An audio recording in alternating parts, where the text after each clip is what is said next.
제목은 첫 번째, 더 내려갈 곳이 없는 바닥에서 할 일은 올라가는 것입니다. 더 내려갈 곳이 없는 바닥에서 할 일은 올라가는 것입니다. 당연합니다. 더 이상 내려갈 데가 없어요. 그럼 뭐만 하면 돼요? 옆으로 가요? 옆으로 가요? 아니죠. 더 내려갈 곳이 없는 곳에서 할 일은 올라가는 길밖에 없다. 저희 아버지가, 제가 한번 여러분 말씀드린 적이 있어요. 중학교 때 저한테 웃으시면서 그러시더라고요. 이렇게, 지훈아 이제 올라갈 일만 남았다.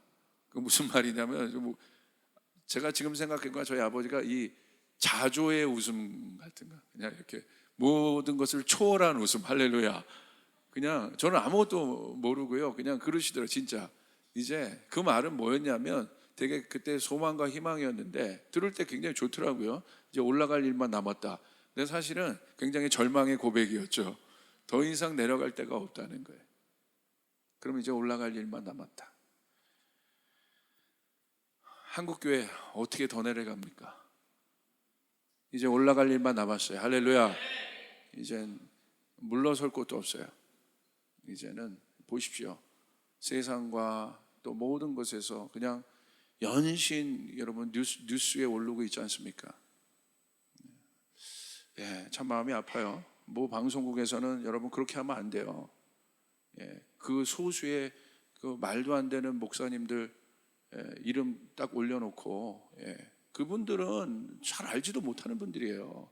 근데 그런 분들이 했던 말도 안 되는 그 말들 그냥 캡처에다가 그냥 한국교회 전체를 프레임을 딱 씌우는 거, 이거는 아니에요. 이건 아니에요. 좀 분명히 얘기해요. 이건 아니에요.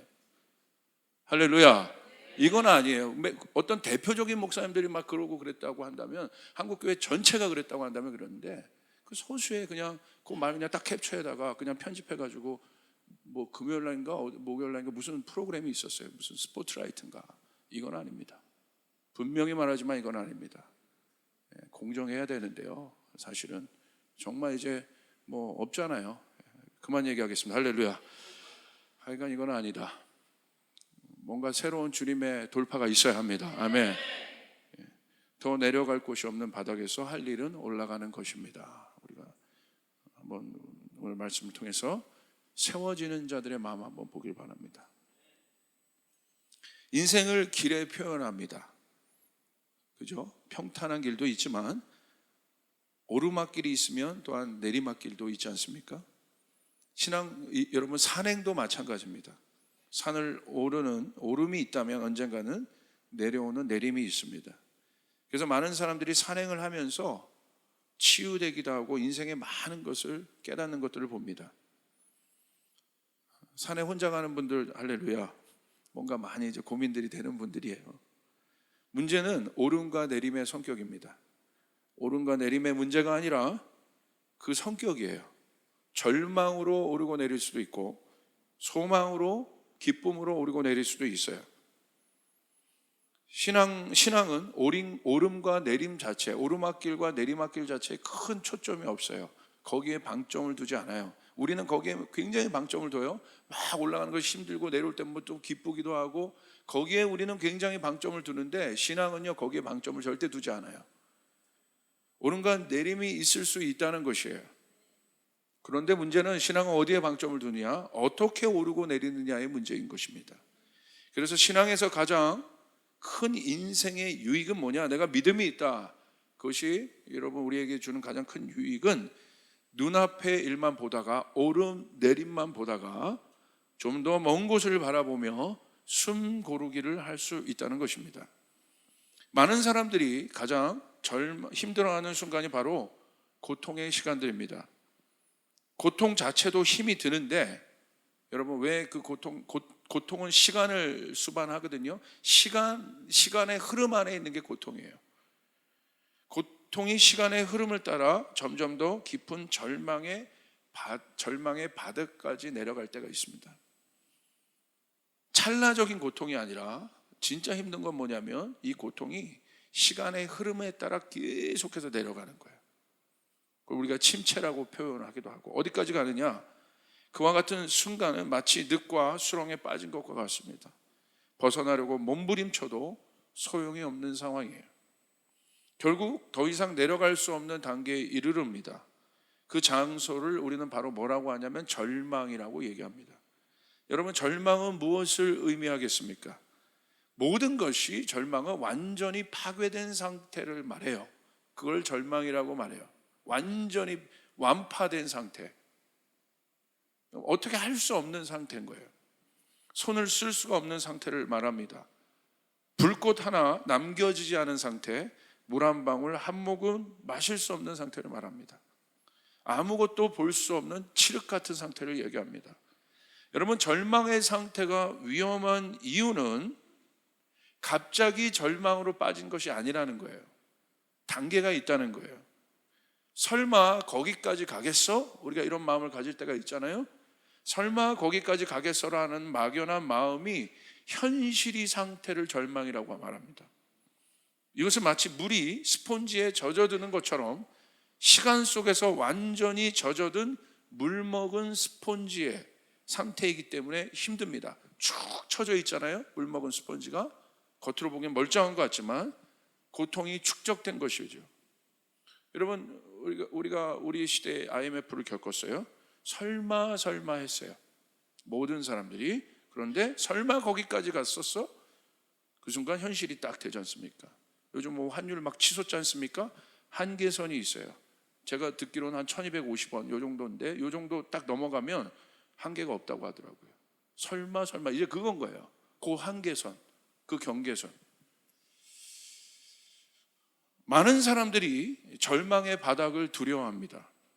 그런데 어떤 사람도 궁극적 인생의 절망을 피해갈 수 없어요. 뭐 하는 사람들이 이런 절망을 두려워해요? 그런데 인생은요, 절망을 보고 사는 거예요. 굉장히 이거 역설적인 겁니다. 모든 인생은요, 태어나면서부터 절망을 보고 살아요. 그 안에 소망도 있고 희망도 있고 기쁨도 있지만 여러분, 그것이 영원하지 않아요. 마지막은 절망인 거예요. 희망과 기쁨의 삶을 사는 것 같지만 결국 마지막 절망은 뭐예요? 죽음이에요.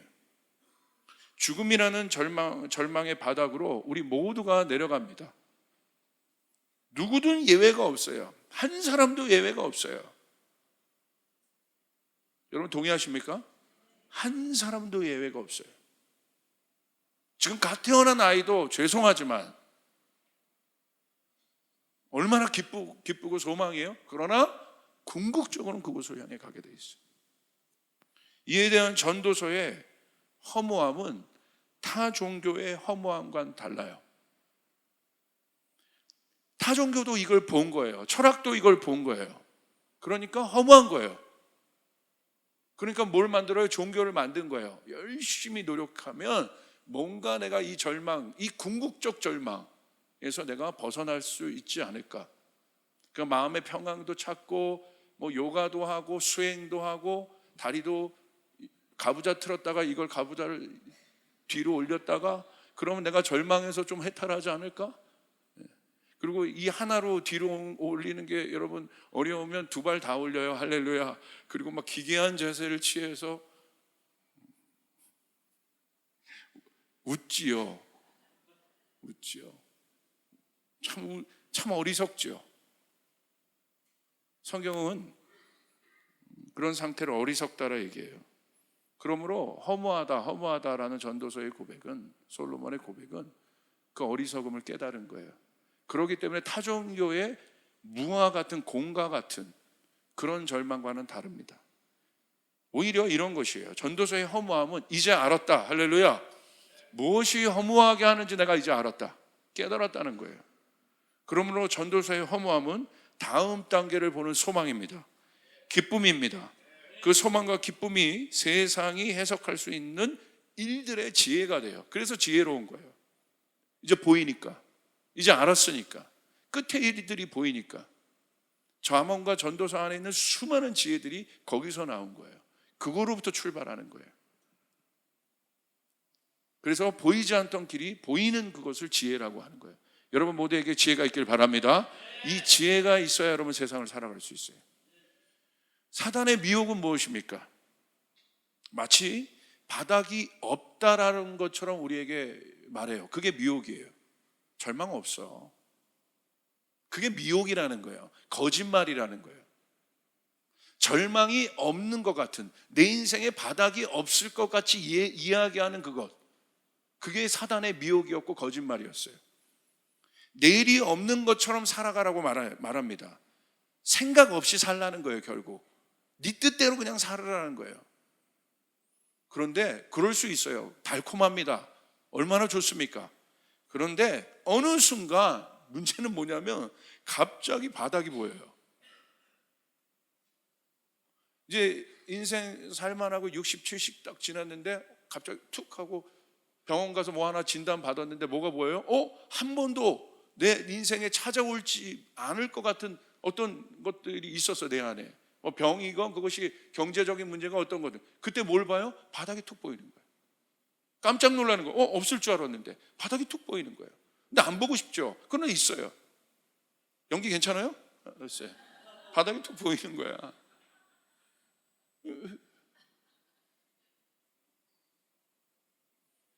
툭 이렇게 보신 분 손 들어 보세요. 한번. 여러분 인생 가운데 이렇게라도 한번 보신 분 있어요? 없어요? 있잖아요. 없습니까?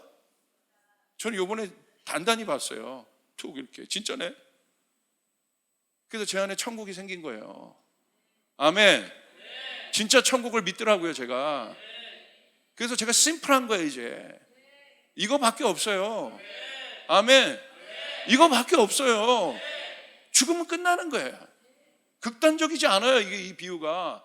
누가 여기서 벗어날 수 있냐는 거예요. 누가. 재벌이 벗어날 수 있어요? 권력자가 벗어날 수 있어요? 툭 보이는데 버티죠. 불로초 찾죠.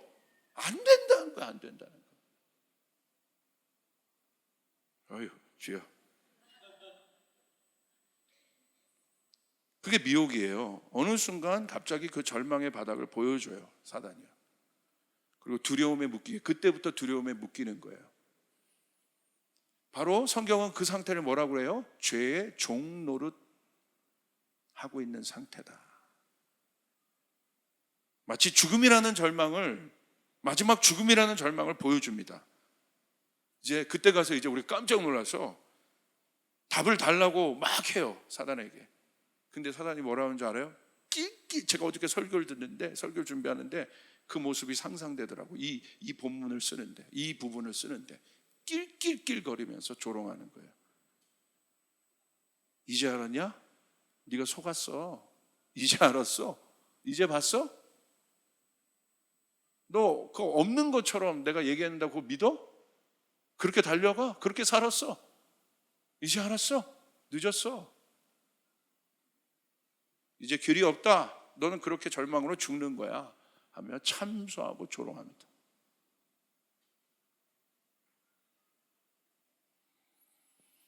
예수님이 이 땅에 오신 이유는 무엇입니까?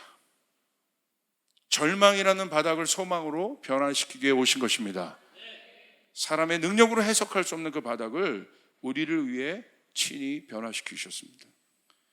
예수님은 사람에게 정해진 죽음이라는 절망의 바닥을 천국으로 가는 소망의 문으로 변화시키셨습니다. 할렐루야. 이게 중요한 겁니다.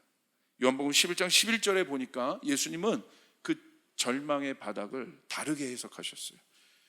나사로의 죽음을 보고 예수님이 이렇게 해석하셨어요. 달라요. 이 말씀을 하신 후에 또 이르시되 우리 친구 나사로가 잠들었도다. 잠들었다 하시는 거예요. 잠들었다는 건 뭐예요? 깨어난다는 거예요. 있다는 거예요. 뭐가. 예수님은 그 절망의 죽음을 뭐라고 해석하셨어요? 잔다. 사람들은 나사로가 죽었다고 말했지만 예수님은 잠들었다고 말씀하셨어요. 다시 해석하셨습니다. 왜 그렇습니까? 예수님이 이 땅에 오셔서 궁극적으로 행하실 일이 이 일이기 때문에 그래요.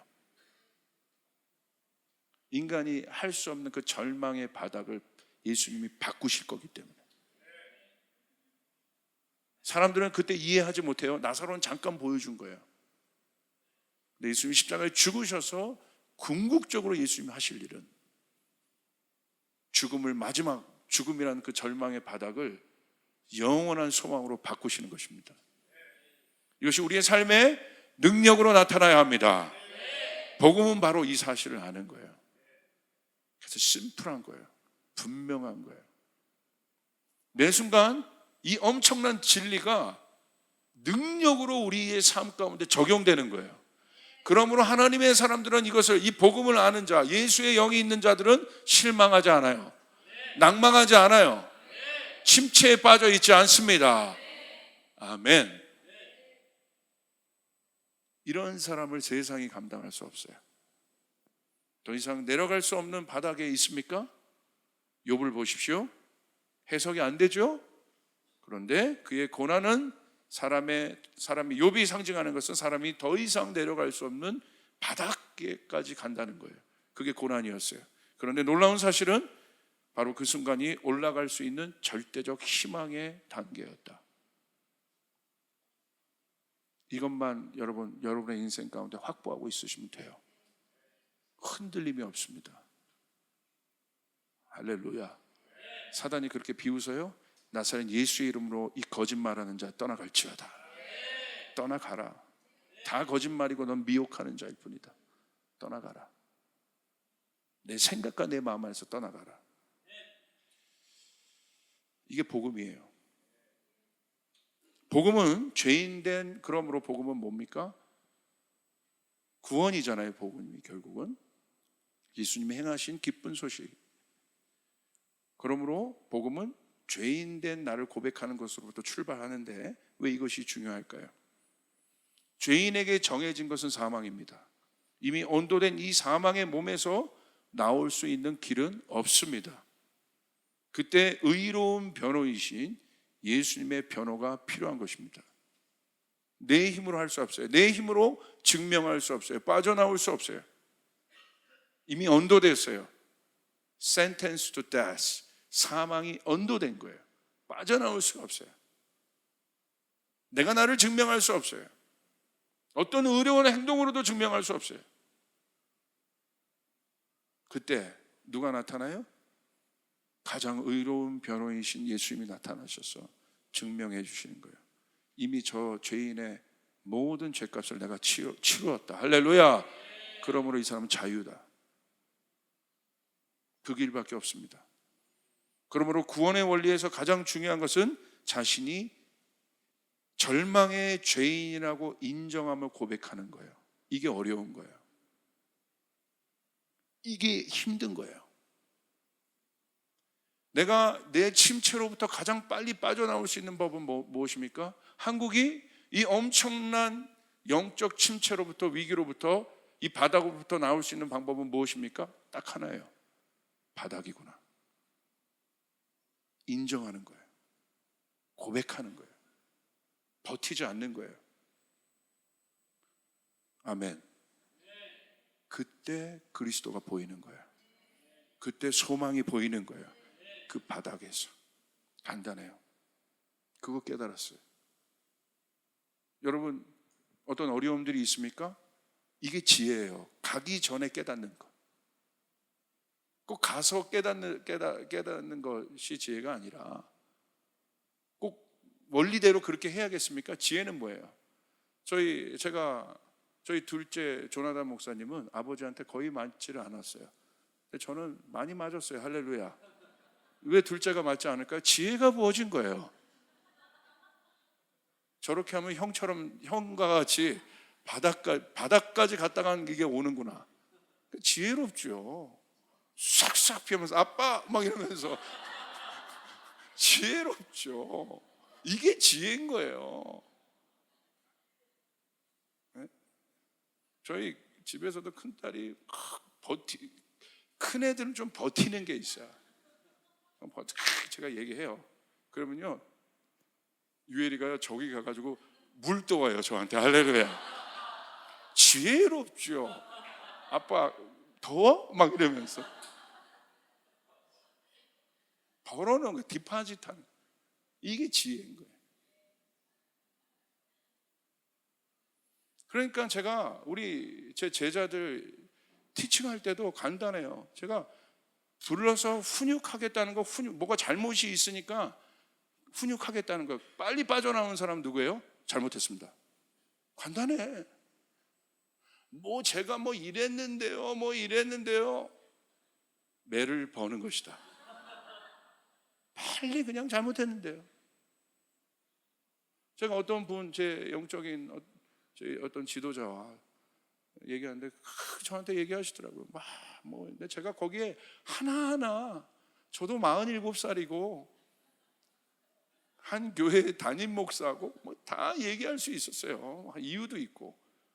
그런데 제가 정말 그 영적 아비로 모신 분에게 제가 한마디로 끝냈어요. 잘하겠습니다. 그러니까 저한테 손을 내밀어서 안아주시더라고요. 그 한마디면 끝나는 거야. 왜 버텨가지고. 쫓아겠어. 매를 벌지 말자. 매를 벌지 말자. 그 한마디가 어려워요? 여러분 부모님들이잖아요. 그냥 잘못했습니다.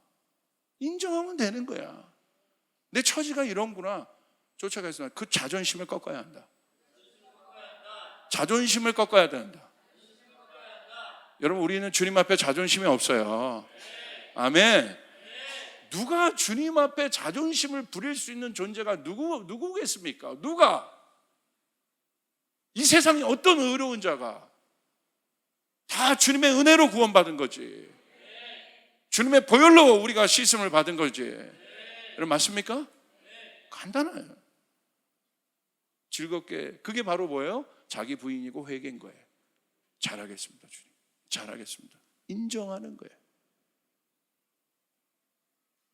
여러분 백종원의 이번 골목시장에 보니까 어느 2대 백반집, 그거 보고요 제가 영적 원리가 보이더라고. 백종원이 그거 다 레시피 줘가지고 다 얘기해 줬어. 이대로 하면 잘 된다, 이대로 하면. 그래서 잘 돼가지고 했는데 나중에 가서 보니까 엉망으로 하고요. 근데 이제 백종원 이름 팔고 있고. 그러니까 백종원이 들어가가지고 막 뭐라고 하잖아요. 내가 언제 그렇게 했냐고, 내가 언제 이렇게 만들려고 했냐고, 왜 내 이름 거냐고. 저 이 사람 진짜구나. 막 방송이고 뭐고 없더라고. 진짜 왜 그러냐고. 그러니까 거기 한 60대 넘은 그 아주머니 보세요. 기어이, 제발 고춧가루 2번만 넣어. 기어이 3번 넣는 거야. 이게 죄야. 이게 죄성이에요. 기어이 내 뜻대로 하는 거예요. 백종원이 막 울더라고요. 그렇게 하면 안 된다고. 여러분 우리 안에도 그거 있지 않아요? 제 안에도 있더라고요. 기어이 내가 하고 싶은 대로 해요. 성경이 말씀을 해요. 백종원보다 놀라운 성경이 말씀을 해요. 근데 기어이 내 뜻대로 하는 거예요. 그럼 망하는 거예요. 여러분 주님 뜻대로 하시길 바랍니다. 아멘. 내 그것을 포기하는 것, 내 안에 있는 내 뜻대로 하고 싶은 그 마음 포기하는 것, 그게 자기 부인이고 회개입니다. 회개하라, 천국이 가까이 왔다 라는 말은 더 이상 버틸 수 없는 상태에서 돌이키라는 것이에요. 인정하라는 것입니다. 그 순간 바로 천국이 보입니다. 간단해요. 의외로 간단합니다. 절망에서 탈출하는 법은 의외로 간단해요. 느헤미야, 오늘 건축자의, 그런 건축자의 마음이 바로 느헤미야, 그 빌더의 마음이었어요. 하나님은 느헤미야를 통해 무너진 예루살렘 성을 건축하게 하십니다. 언제 그 일이 시작됩니까? 바로 느헤미야의 절망 속에서 시작된다는 거예요.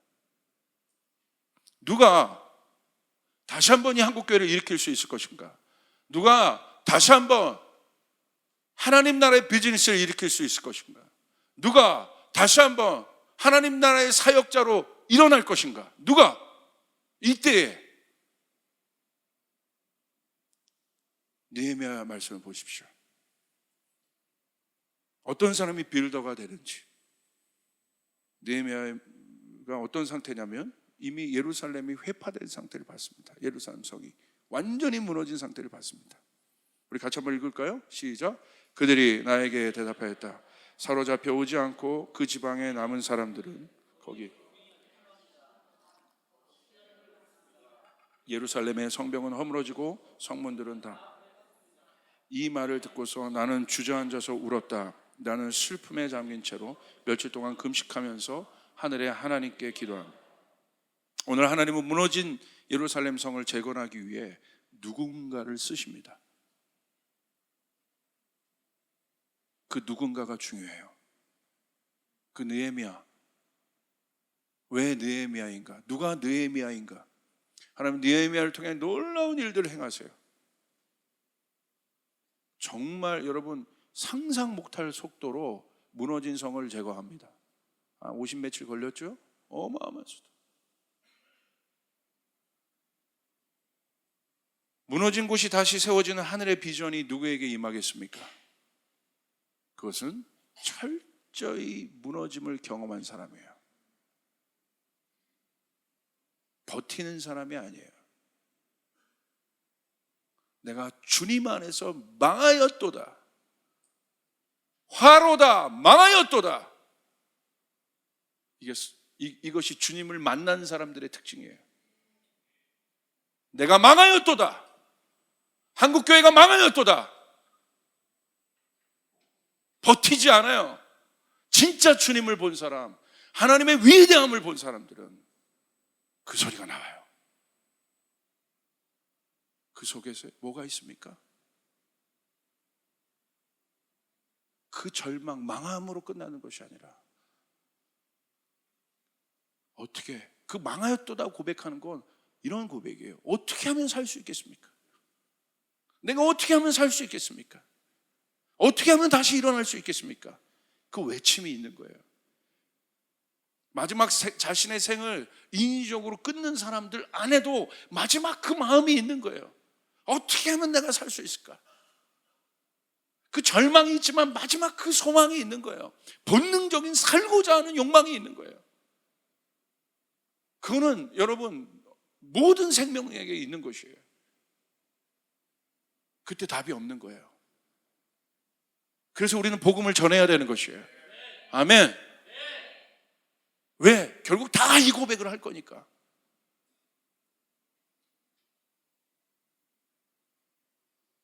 여러분 일본이 왜 저러는 줄 아세요? 아니까 그러는 거예요. 지금 끝이 어떻게 되는 줄 아니까. 두려워서 그러는 거예요. 왜? 결국 그렇게 되는 걸 아는 거예요. 그래서 진짜 복음이 필요합니다. 버티는 거예요. 이렇게 버티는 거. 그렇게 안 보이세요? 막 힘으로 제압하는 것 같아 보이세요? 영적인 눈으로 보세요. 버티고 있는 거예요. 나는 안 망할 거야. 나는 안 망할 거야. 안 무너질 거야. 아니요. 영적으로 보십시오. 자신의 힘을 내세우는 사람일수록 불안한 거예요.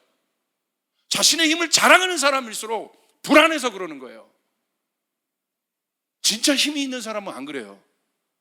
진짜 힘 있는 사람은 그렇게 안 해요. 가짜 힘이 있으니까. 여러분 우리 주변에서도 보십시오. 진짜 능력 있고 진짜 그런 사람들은요 오히려 겸손해요. 꼭 누가 그래요? 부자로 얘기하면 졸부. 이 졸부 스피릿도 있어요. 교회에서도 뭐가 조금만 잘 되면 교회가 막 자랑해요. 막 우리 큰일 난다고 했죠. 제가 저희 교회도. 아니죠. 여러분 우리는 자랑할 것이 없습니다. 아멘. 뭘 자랑한단 말입니까 우리가? 이제 영적인 눈으로 봐야 돼요. 막 여러분 자기 힘을 자랑했던 제국이 안 망한 제국이 있습니까? 역사로 보십시오. 우리나라가 언제 승승장구했습니까? 오히려 아무것도 없었을 때 한국은요 깨끗했어요. 승승장구했어요. 오히려 올라갔어요. 근데 언제부터 타락하기 시작해요? 언제부터 한국교회가 무너지기 시작해요? 갖고 나서부터, 자랑하고 나서부터. 한국교회가 선교사 두 번째로 많이 보냈대, 이런 수치 자랑하기 시작하면서부터, 우리 교회가 이런 것도 했고 저런 것도 했고 저런 것도 했고 이런 거 자랑하면서부터, 내가 이런 훈련 받았고 내가 이런 학위가 있고 이런 거 자랑하면서부터, 이런 자격을 내세우면서부터, 그때부터 썩은 거예요. 그때부터 죽은 거예요. 왜? 영적인 원리는 간단하거든요. 인간의 힘이 높으면 하나님 절대 일할 수 없어요. 우리의 힘이 포기되는 그 순간에 하나님 일하십니다. 그게 십자가입니다. 할렐루야.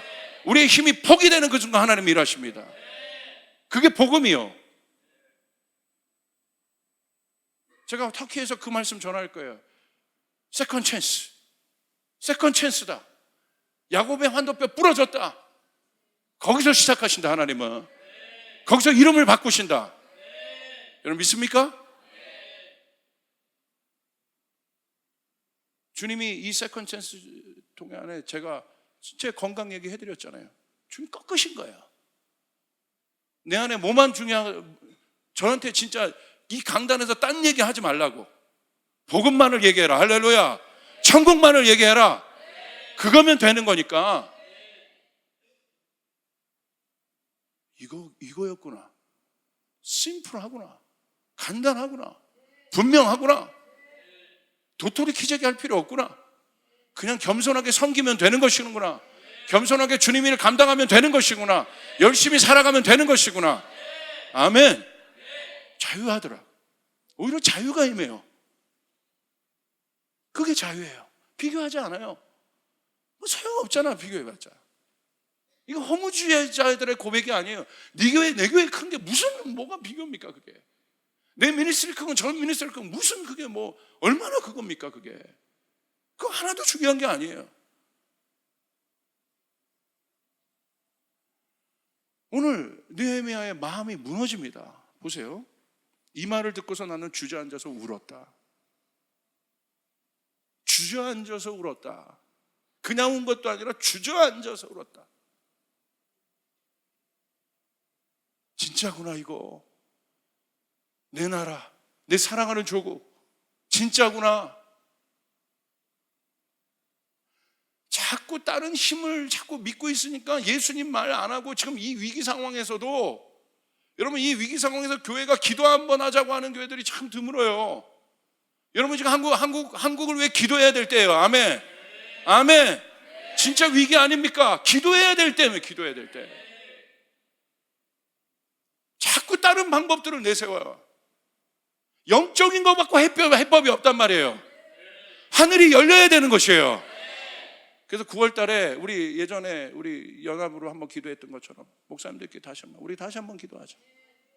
지금 기도밖에 없다. 기도해야 될 때이다. 기도 말고는 이 돌파가 없어요. 기도해야 될 때입니다. 하늘문이 열려야 되는 것이에요. 아멘. 하나님 도와주셔야 돼요. 오늘 느헤미야 그 마음이 있지 않습니까? 주저앉아 울었다. 그 순간이 바로 하늘의 비전이 임하는 순간이에요. 어떻게 보면 여러분 되게 절망 같죠? 여러분 두려울 때 고백하잖아요. 아 그렇구나. 절망의 바닥에서 느헤미야가 할 수 있는 길은 하나였습니다. 회파됐잖아요. 어떻게 뭐 만질 수가 없어요. 건축과 재건 말고는 방법이 없는 거예요. 그래서 바닥으로 가면 결정이 빠릅니다.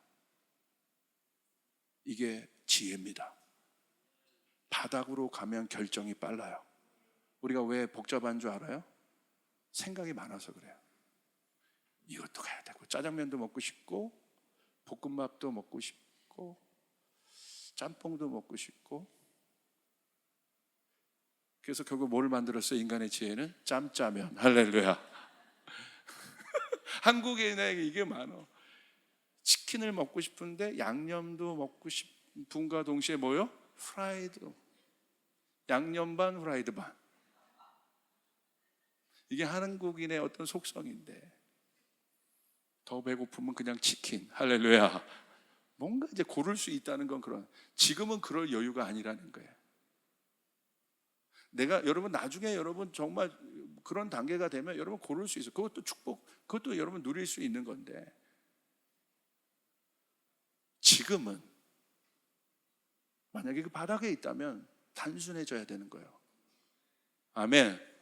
결정이 빨라야 되는 것입니다.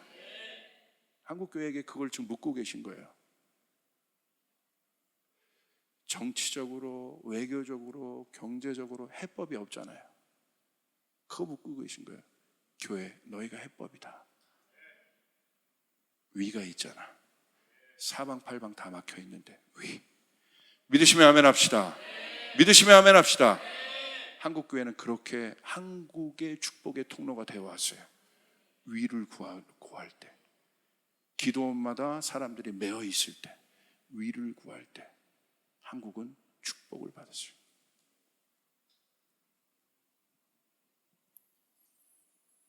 결정하는 것입니다. 건축해야겠다. 새롭게 해야겠다. 일어나야겠다. 아멘. 느헤미야 2장 4절 5절. 저희 아버지가 그 고백인 거예요. 이게 지훈아, 더 이상 내려갈 곳이 없다. 올라가는 길만 남았다. 그 말 하나가 아직도 내 마음에 이렇게 소망으로 남아 있습니다. 여러분, 그럴 수 있기를 바랍니다. 느헤미야 2장 4절 5절. 내가 바라는 것이 무엇이냐 하고 왕께서 또 나에게 물으셨다. 나는 하늘의 하나님께 기도를 드리고 나서 왕에게 말씀드렸다. 임금님께서 좋으시면, 임금님께서 소신을 좋게 여기시면 소신의 조상이 묻혀있는 유다의 그 성읍으로 저를 보내주셔서 그 성읍을 다시 세우게 하여 주시기를 바랍니다. 이게 건축자의 마음이죠. 세우는 빌더의 마음이죠. 이 마음이 임하는 순간을 우리는 뭐라고 얘기합니까? 이 마음을 사명이라고 합니다. 이게 사명이에요. 사명은 뭐예요? 다른 방법이 없는 오직 하나만을 믿고 있는 상태. 그 사명이라고 그래요. 사명은 분명한 목표입니다. 이루고야 말겠다는 마음이 사명이에요. 그 사람이 세울 수 있어요. 회파됐습니까? 세우고 말겠다. 아멘. 이것만이 우리 백성이 살 길이다. 세우고 말겠다. 우리 가정이 무너졌습니까? 가정에 대한 사명이 있어야 세워요. 가정에 대한 사명이 있어야 회복될 수 있어요. 내가 우리 가정 세우고 말겠다. 이 다음 세대 내가 세우고 말겠다. 아멘. 그래야 세울 수 있는 거예요. 이게 빌더의 마음이에요. 사명이 없는 게 문제예요. 비전이 사명으로 가지 않았어요. 그러니까 그 비전이 허황된 꿈으로 끝나는 거예요. 비전이 사명이란 그릇에 담겨 있어야 돼요. 우리에게 마지막까지 열방까지 땅끝까지 복음을 전해라. 저희 교회에 있는 사명입니다. 고 2819 저희 교회에게 주신 사명입니다. 할렐루야. 그러므로 반드시 해야 되는 것입니다. 아멘. 그럴 때 여러분, 놀라운 하늘문이 열리고 하늘에 놀라운 축복이 부어져요. 예수님이 우리를 위해 구원하시게 오셨습니다. 살리려고 오셨습니다. 다른 이유가 아닙니다. 왜냐하면 죄인의 절망을 보셨기 때문에. 예수님의 그 구원의 마음이 어디서 시작됐겠어요? 죄인의 절망을 받기 때문에. 그래서 오신 거예요. 고통의 소리가 증가되니까. 하나님이 언제 출애굽시키셨어요? 고통의 소리가 하늘에 닿을 때. 왜? 그러므로 그 고통의 소리를 여러분 안 좋게만 보지 마세요. 하늘에 닿을 만큼 올라갔다는 건 이제는 출애굽밖에 방법이 없다는 거예요. 아멘. 하늘에 닿아야 되는 거예요. 우리는요, 한 해 정서가 있었기 때문에 빨리 닿게 할 수 있어요. 그 절망이 뭔지를 알아요. 하나님 도와주십시오. 하나님 도와주십시오. 아멘. 예수님 우리를 구원하게 오셨고, 그리고 여러분 그 방법밖에 없어서 살리는 것 말고 없기 때문에 오셨어요. 올라갈 길 말고 방법이 없는 거예요. 홍수 심판이 언도되었습니다. 그 순간이 예비된 것이 방주를 통한 새하늘과 새 땅이 예비되었습니다. 절망은 오히려 새하늘과 새 땅을 예배합니다. 난세의 영웅이 나오는 것입니다. 보여지는 것입니다. 여러분, 그 사람이 일어날 겁니다. 그런 교회가 일어날 것입니다. 옛 방법이 아니라 새 방법으로, 주님의 방법으로 이것이 가능하다. 주님의 방법으로는 불가능이 없다. 할 수 있다. 할 수 있다. 그 마음을 가진 자가 일어날 수 있습니다. 누가 세우는 자입니까? 하나님의 약속의 말씀을 붙잡는 자. 하나님의 약속은 어떤 속성이 있어요? 예언의 속성이 있어요. 이루어질 것이다. 이루어진다? 그 하나님의 말씀이신 예수 그리스도가 말씀을 성취하러 오셨어요. 절망이 아니라 소망이 된다. 지옥이 아니라 천국이 된다. 아멘. 묶임이 아니라 자유가 된다. 아멘. 거기서 시작하는 것이 말씀. 그러므로 말씀은 예언이고 그 예언이 비전을 주는 거예요. 그래서 말씀을 붙잡고 있으면 그 비전이 이루어질 일이기 때문에 하나님은 선지자를 통해서 말씀하세요. 그래서 느헤미야가 일어나서 외치죠. 하나님의 말씀을 외쳐요. 예언처럼 외칩니다. 절망의 사람들에게 외칩니다. 할렐루야. 그들의 마음 가운데 생각이 비전이 되기 시작하는 거예요. 일어날 수 있구나. 생각이 변하기 시작하고 마음에 힘이 생기기 시작해요. 절망이 있던 사람의 마음 힘이 생기기 시작해요. 마음 힘이 필요한 거예요. 그래서 하나님 마지막 때 우리에게 말씀하신 거예요. 마음 힘을 강하게 하라. Strengthen your heart. 네 마음을 강하게 하라. 네 마음 속사람을 강하게 해라. 그 마음으로 일어나라는 것이에요. 할렐루야. 근데 어떻게 일어나요? 비전이 임할 때, 소망이 일어날 때 주님 하고야 말겠습니다. 주님 우리 교회가 하고야 말겠습니다. 주님 우리 가운데 이 소망을 주시옵소서. 반드시 하고야 말겠다는 그 느헤미야의 마음이 결국 이루어진 겁니다. 그 예언이. 여러분 그 말씀 붙잡고 계시길 바랍니다. 말씀이 여러분을 일으킵니다. 사명을 가진 자는 그 일을 이룰 때까지 절대 죽지 않아요. 아멘. 우리 옆 사람에게 고백하는 사명을 가진 자는 그 사명이 이루어질 때까지 절대 죽지 않는다. 믿으시면 아멘 합시다. 주님께 영광의 박수 올려드리겠습니다.